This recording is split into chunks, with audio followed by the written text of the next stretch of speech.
안녕하세요. 메가잡스터디의 이창현입니다. 오늘은 취업에서 정말 중요한 자기소개서, 그 중에서도 자기소개서의 본질, 특성, 개념 정의에 대해서 이야기를 해볼까 합니다. 자기소개서가 중요하다는 건 누구나 알잖아요. 그러면 이 중요한 자기소개서가 과연 어떤 특성을 갖고 있느냐, 그거를 알아야 내가 그에 대한 준비를 하고 어떤 식으로 써나갈지 방향 설정을 할 수가 있는 겁니다.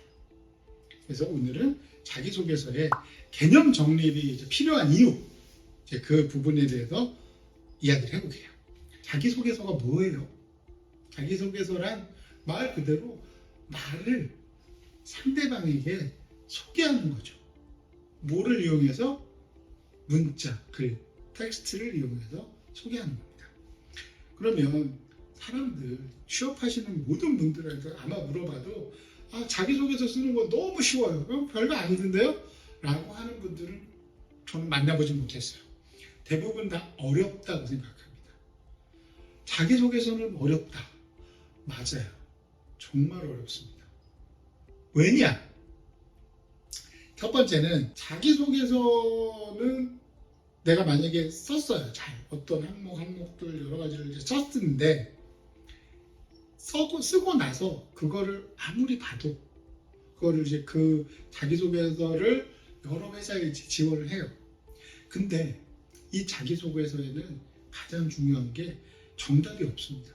내가 정말 열심히 고민하고 생각해가지고 자기소개서를 쫙 썼어요.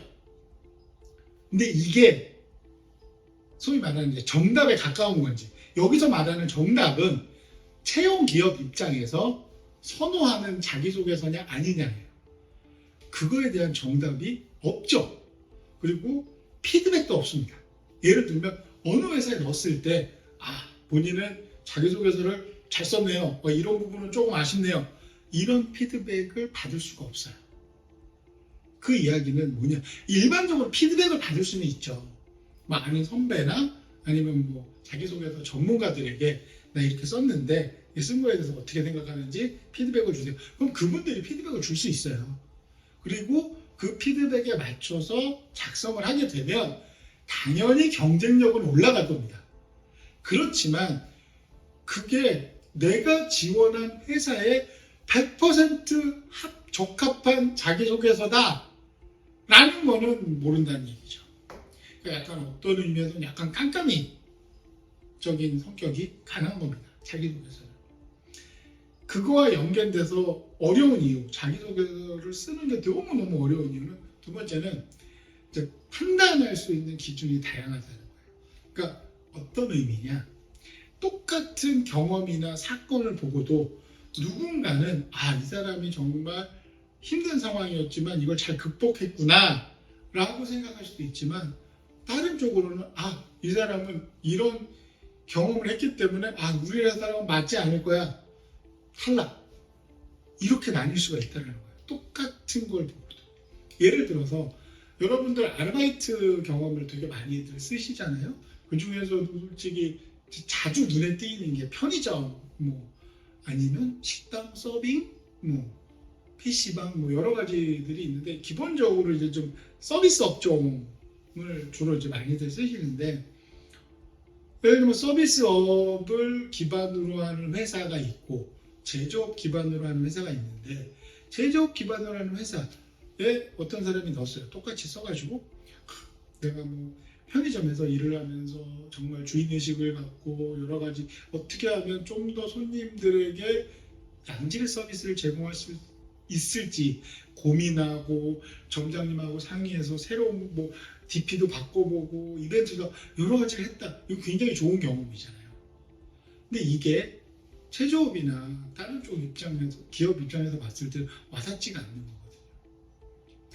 물론 사람마다 내가 지원하는 회사에 맞춰서 적합한 경험을 쓰면 좋습니다. 그런데 대학 생활을 하면서 내가 할 수 있는 경험이라는 게 시간적으로도 그렇지만 한정적이잖아요.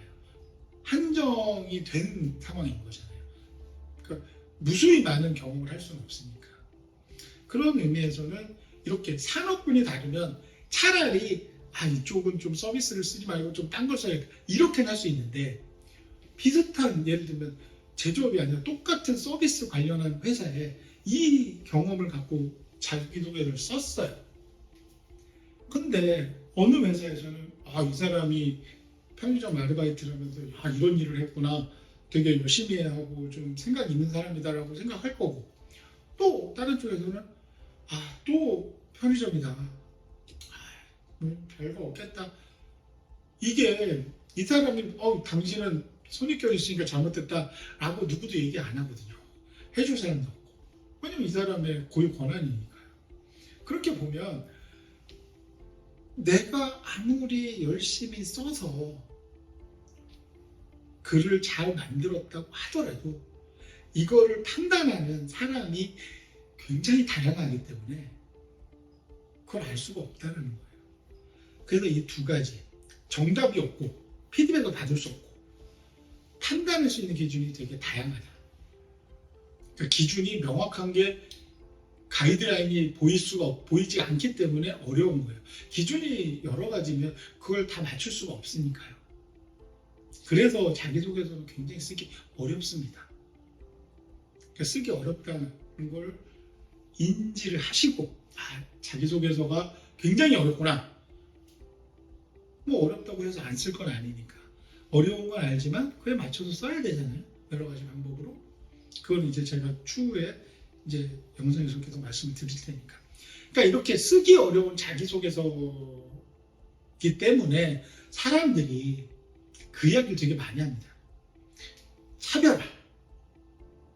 어차피 각 대학생활 비슷비슷하고 경험할 수 있는 종류는 많지 않고, 그러니까 좀 비슷하기 때문에 뭔가 나만의 특별한 차별화를 해야 된다. 일리가 있는 말이긴 합니다. 차별화를 하면 좋죠. 다른 사람과 확실하게 이 내가 지원하는 회사의 직무에 적합도가 높은 경험, 차별성을 가진 경험을 가지고 썼다. 좋습니다.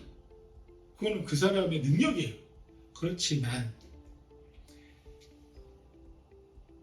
내 경험이 다른 사람과 비교를 했을 때 그렇게 특별하지 않다라면 차별화에 지나치게 집중하기보다는 그냥 글 자체에 완성도를 높이는 게 저는 좀 더 도움이 될 거라고 생각을 해요.